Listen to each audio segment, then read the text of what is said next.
Hello friend.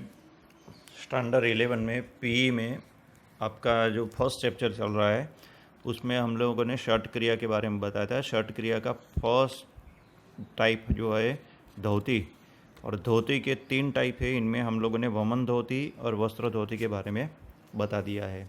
आज इसका तीसरा प्रकार जो है वमन के बाद का वस्त्र, वस्त्र के बाद का दंड धोती। तो दंड धोती क्या है? तो दंड धोती में एक प्रोसेस जो होती है वो लॉन्ग स्टिक हो, यानी कि दंड या रबर का नोज़ल हो, ट्यूब हो जो 70 सेंटीमीटर लॉन्ग होना चाहिए, इनके ज़रिए किया जाता है। तो सबसे पहले आपको पानी पीना है 6-7 glass warm water with salty, और धीरे से वो ट्यूब है वो एडमिट करना है। और धीरे धीरे धीरे जैसे ही वो ट्यूब एडमिट होती है तो स्टमक तक जाती है, तो वो पानी को जैसे ही आप स्टमक को प्रेस करेंगे तो वो पानी वो नोज़ल के ज़रिए बाहर आने लगता है, और स्लोली से प्रोसेस करना है। फ़ायदा क्या है? तो इनसे सबसे पहला फ़ायदा तो जैसे वमन धोती में होता है, वस्त्र धोती में वही फ़ायदा इसमें भी होता है। कफ हो, अस्थमा का प्रॉब्लम हो, गैस्ट्रिक प्रॉब्लम हो, एसिडिटी हो, और डाइजेस्टिव पावर इंक्रीज़ होता है। और साथ साथ इनमें स्टमक के अंदर जो है कफ, पित्त और गैस है वो रिमूव होता है। क्या ध्यान में रखना है? तो किसी को अल्सर हुआ हो या गले में कोई प्रॉब्लम हो तो नहीं करना है। दूसरी बात, जब भी आप ट्यूब का जो यूज़ करते हो वो प्रॉपरली क्लीन होनी चाहिए। और तीसरी बात, जब फाइनली उसको ड्रॉ आउट करते हैं तो बरोबर ध्यान रखना है कि एकदम झटके से बाहर निकालना नहीं है। अब 6 षटकर्म है, इनका दूसरा प्रकार आता है बस्ती। और बस्ती के भी 2 प्रकार है, जल बस्ती और स्थल बस्ती। जल बस्ती में क्या आता है? तो जल बस्ती में हम लोग देखते हैं कि जल बस्ती में ये आता है कि जैसे ही हम लोग पानी के अंदर जाते हैं तो कमर तक का भाग पानी में रहना चाहिए, और अपने एनस के ज़रिए वो पानी लॉन्ग इंटेस्टाइन में एंटर होना चाहिए। जैसे जैसे इंटेस्टाइन में पानी भर जाता है तो फोर्सफुली उसको ड्रॉ आउट करना है, तो अपना जो इंटेस्टाइन है वो क्लीन होता है। क्या फ़ायदा होता है? तो कोई भी मेडिसिन का यूज़ नहीं करते हैं फिर भी आपका डाइजेस्टिव पावर इंक्रीज़ होता है, और पाइल्स हो, फिशर हो, ऐसे प्रॉब्लम इनसे दूर होते हैं। दूसरा इनमें एक प्रकार आता है स्थल बस्ती। स्थल बस्ती का मतलब होता है ड्राई। ड्राई में क्या होता है कि अपने इंटेस्टाइन में एयर एंटर करना है। जैसे कि घोड़ा हो, हाथी हो, भैंस हो, वो अपना मल निकालने के बाद अपना जो एनएस जो है उसको अंदर की ओर खींचते बाहर निकालते हैं, अंदर की ओर खींचते बाहर निकालते हैं, तो उसके ज़रिए एंटर होती है। उसको अश्विनी मुद्रा भी कहते हैं। और फिर उसको रिलीज़ करना है तो उसको बोलते हैं स्थल मुद्रा। फ़ायदा उनमें जो अपनी सेंसेस होते हैं वो स्ट्रांग होती है, बॉडी पावरफुल होती है, और जो फ़ायदा जल बस्ती से मिलता है वैसे ही यहाँ पर आपका गैस्ट्रिक प्रॉब्लम दूर होता है, और आप अपने आप में एक हल्कापन महसूस कर सकते हो, यानी कि बॉडी आपकी क्लीन हो जाती है। क्या ध्यान में रखना है? तो आपका स्टमक एम्प्टी होना चाहिए, खाली होना चाहिए। खाने के बाद या भरपेट खाने के बाद ये नहीं कर सकते हैं, और कोई भी बीमारी हो पहले की तो आप नहीं कर सकते हैं। इसके लिए पश्चिमोत्तानासन आप फ्रिक्वेंटली इसको यूज़ कर सकते हो, एक्सपांड कर सकते हो इसके लिए। फिर प्रकार आता है तीसरा नेति। नेति का एक लोटा आता है जिस पानी भरे हुआ जो केटल जैसा होता है, तो उसके 2 प्रकार है, जल नेति, सूत्र नेति। जल नेति में नेति लोटा में पानी भरा हुआ है, एक नाक से आप पानी डालते हैं और अपना हेड है वो थोड़ा साइड में झुकाना है, नाक में एंटर करके वो पाइप केटल का पाइप है वो नाक में एंटर करके पानी डालना है, दूसरे नाक से बाहर निकलना है, फिर चेंज करना है, दूसरे नाक में डाल के ऑपोजिट साइड में से बाहर निकलना है।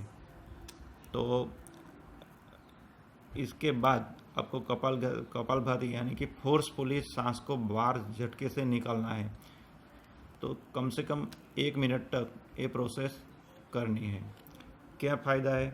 तो आपका कोल्ड, कफ, हेडेक प्रॉब्लम, माइग्रेन इनसे दूर होता है।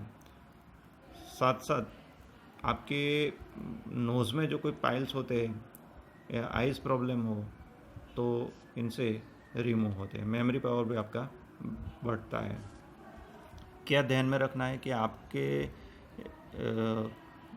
सफरिंग फ्रॉम कोल्ड से आप सफ़र कर रहे हो या अल्सर हो कोई नोज़ के अंदर, तो ये प्रोसेस नहीं कर सकते हो। दूसरी बात, इसके लिए शीर्षासन नहीं करना है, यानी कि आप ऐसा मान लो कि चलो भी जल नीति करने के बाद शीर्षासन कर ले, नहीं करना है। अपने आप जो नाक में गया हुआ पानी है और नोज़ल को कपालभाति से साफ हो जाता है। और ध्यान रखना है कि आपका नोज़ कम्प्लीटली ड्राई हो जाना चाहिए।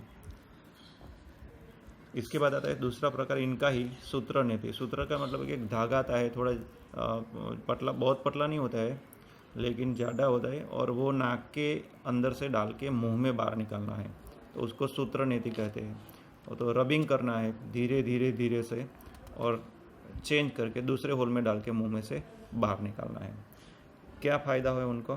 तो आपका जो वे है नोस्ट्रल का वो क्लीन हो जाता है। इससे भी आपका कोल्ड्स का प्रॉब्लम, नोज चॉकिंग हो जाता है, वो दूर हो जाता है। साथ साथ आइज़ आपकी हेल्दी हो जाती है, ब्राइट हो जाती है, और माइग्रेन का प्रॉब्लम भी दूर हो जाता है। क्या ध्यान में रखना है? तो सूत्र नीति के वक्त आपको रबिंग जो करते हैं वो फोर्सफुली नहीं करना है, नहीं तो क्या होगा कि अंदर क्रैचेस हो जाएंगे और आपको फ़ायदा हो जाने की जगह पर नुकसान हो सकता है। फिर आता है त्राटक। त्राटक में क्या करना है? तो त्राटक में आप सुखासन में, पद्मासन में, अपने जैसे लगे वैसे पोजीशन में बैठना है। एक स्टैंड पे एक दिया जलाना है और दिए की ज्योत को अपनी आंख बंद किए बिना कंटिन्यूसली देखते रहना है। जब भी आंख में से पानी निकलता है तो समझो कि आपकी आइज़ क्लीन हो रही है। तो जितनी देर तक देखते रहो, देखते रहना है, फिर धीरे धीरे धीरे वो टाइम बढ़ाते जाना है।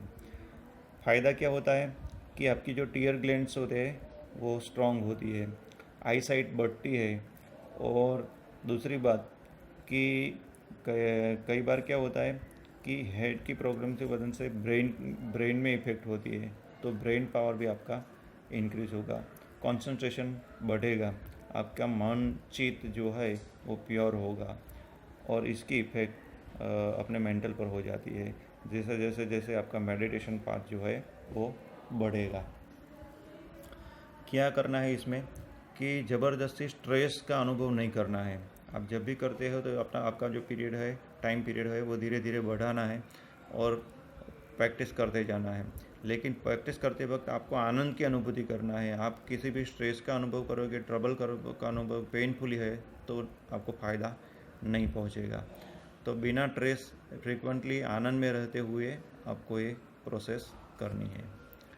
इसके बाद आती है नौली। नौली में क्या होता है कि आपके पेट जो स्टमक है, स्टमक में दो साइड में दो नल आते हैं, यानी कि मसल्स आते हैं। उस मसल्स को घुमाने की जो क्रिया है उसको नौली क्रिया बोलते हैं। इसका मेथड क्या है कि आप अपने सांस को पूरी तरह से बाहर निकाल दें, और बाहर निकालने के बाद थोड़ा झुककर अपने घुटनों पर अल्टरनेटली प्रेस करना है। जैसे प्रेस करोगे तो आपका जो पेट है वो अपने स्पाइन की ओर खींचे हुआ है, एम्प्टी है, अंदर सांस नहीं है, तो दोनों साइड के जो मसल्स है वो हिलते हैं, उनको बोलते हैं नौली। नौली के भी 4 प्रकार है: मध्य नौली, दक्षिण नौली, वाम नौली और नौली चालन। ये क्या फ़ायदा है उनका? तो आप जब नौली प्रोसेस करते हैं तो आपके स्टमक के जो ऑर्गन होते हैं वो एकदम पावरफुल बन जाते हैं। बुक्स में भी आप देखोगे तो उसमें भी बताया गया है, जो पिक्चर भी दिए हुए हैं। साथ साथ आपकी कॉन्स्टिपेशन की प्रॉब्लम होती है वो रिमूव होती है। ब्लड फ्लो जो आपका towards the stomach become regular हो जाता है। साथ साथ आपके इंटरनल मसाज जो होता है वो हो जाता है। क्या ध्यान में रखना है कि नौली क्रिया करते वक्त आपको प्रैक्टिस जो है मिनटली, यानी कि 1 मिनट इनफ हो जाता है। दूसरी बात, उड्डयन बंद हो या मध्य नौली, दक्षिण नौली, वाम नौली के वक्त आप नौली चालन की क्रिया कर रहे हो तो उस वक्त कोई एक बंद होना चाहिए, जिसके बारे में हम लोग 10th में पढ़ चुके हैं और नहीं पता हो तो बताएंगे। प्रेगनेंसी हो, हाई बीपी का प्रॉब्लम हो, हार्ट डिजीज़ हो, हर्निया का प्रॉब्लम हो तो आप नहीं कर सकते हैं। ये ध्यान में रखना है।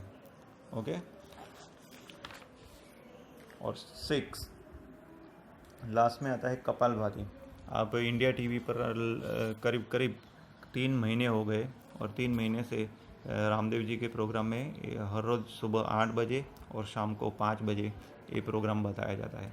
कपालभाति का मतलब होता है कि फोर्सफुली एक्सेल करना है, अंदर जो सांस है उनको जोर से बाहर धकेलना है, और धकेल के वक्त आपको याद रखना है कि अपना पेट स्पाइन की ओर, अंदर की ओर जाना चाहिए।